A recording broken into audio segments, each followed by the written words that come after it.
Kasallik asosan bizning o'y-xayollarimiz, fikrlarimiz, salbiy his-tuyg'ularimiz, salbiy odatlarimiz yoki noto'g'ri palapartish ovqatlanishimiz natijasi mahsuli hisoblanadi. Biz esa kasallik tashqaridan kirib kelgan deb o'ylaymiz. Bu fikr qanchalik xato ekanligini video davomida tushunib olasiz. Buni yaxshiroq tushunish uchun esa keling doktor Bruce Lipton tadqiqotlariga murojaat qilaylik. Doktor Bruce Lipton amerikalik biolog olim bo'lib, inson va inson salomatligi ustida tadqiqotlar olib borgan. Birinchi navbatda shuni tushunib olishimiz kerakki, har qanday insonning qonini olib tekshirib ko'rsangiz, ko'plab turdagi kasalliklarni uchratishingiz mumkin. Xo'p, nega unda biz kasal emasmiz degan savol tug'iladi.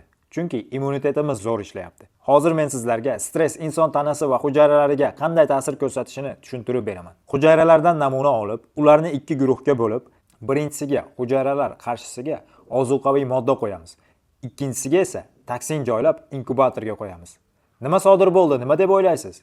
Birinchi idishdagi hujayralar ozuqaviy moddalar tomon harakatlanganini ko'rasiz. Ikkinchi toksinlar bor idishdagi hujayralar esa o'zlari uchun xavf tug'dirgan salbiy moddalardan uzoqlashganini ko'rasiz. Qachonki hujayralar o'zlari uchun foydali ozuqaviy moddalarni ko'rganda oziqlanish uchun u tomon quchoq ochib harakatlanadi. Agar hujayra toksinlarni ko'rsa, o'zini himoya qiladi va berkiladi. Hujayralar bir vaqtning o'zida ham ochiq, ham berkik bo'la olmaydi va bir vaqtning o'zida ham oldinga, ham orqaga harakatlana olmaydi. Bundan shuni tushunamizki, hujayralar oziqlanib, o'sish yoki himoya rejimida bo'ladi. Bir vaqtning o'zida ikkalasida ham bo'la olmaydi. Hujayralar ijobiy signallar tomon harakatlanganda ular o'sish jarayonida bo'ladi. Ularni ijobiy signallar o'ziga tortadi. Salbiy signallardan esa hujayralar qochadi va himoyalanadi. Lekin qanday qilib bu kasalliklarga olib kelishini hozir tushunib olasiz. Ongimiz atrofni tahlil qilib, unga nimadir xavf tug'dirayotganini sezsa, u bu haqida hujayralarga signal jo'natadi.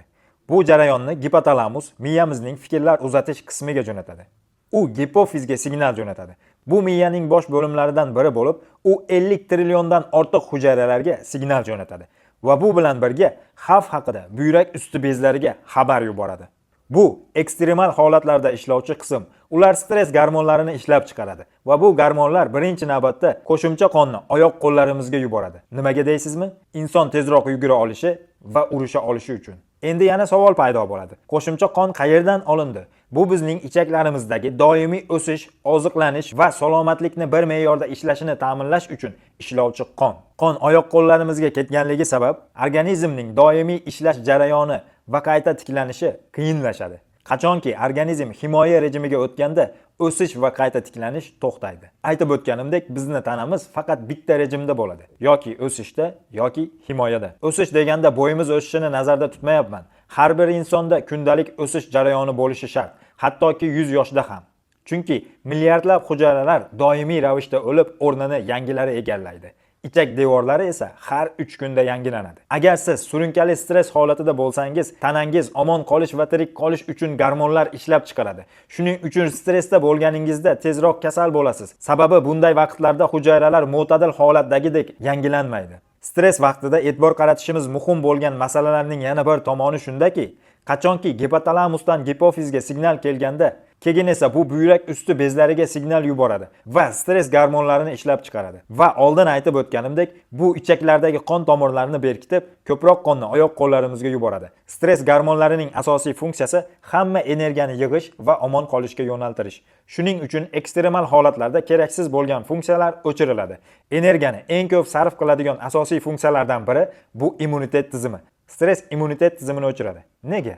Chunki agar ortingizdan sher quvayotgan bo'lsa, sizda qanday kasallik borligi umuman muhim emas. Asosiysi tirik qolish. Agar sizni sher tutib olsa, immunitetni nima keragi bor? Eng qizig'i shundaki, ko'plab insonlarda qon tahlili o'tkazib ko'rsangiz, barcha insonlarda uchraydigan bakteriya, viruslarni ko'rishingiz mumkin. Shunda savol paydo bo'ladi. Nega unda biz kasal emasmiz?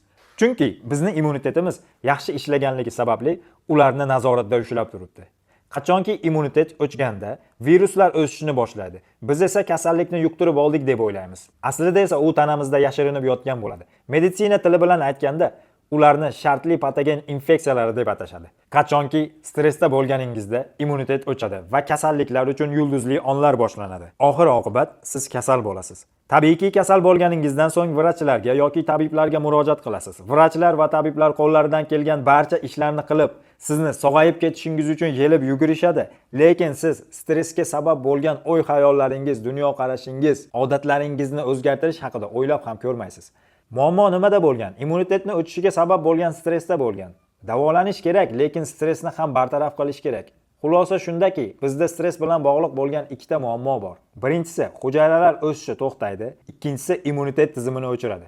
Stress bizga har xil holatlarda ta'sir ko'rsatadi, lekin bularning barchasi hayotimizni izdan chiqishiga olib keladi. Keling, endi xulosa chiqaramiz. Biz stressda bo'lgan vaqtimizda organizm omon qolish rejimida bo'ladi. Bu hujayralarning o'sish jarayonini to'xtatadi va tartibsizlik boshlanadi.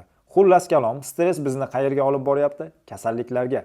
Shu joyda aytib o'tish muhim bo'lgan, insonlar unutib qo'yadigan yana bir joyi bor.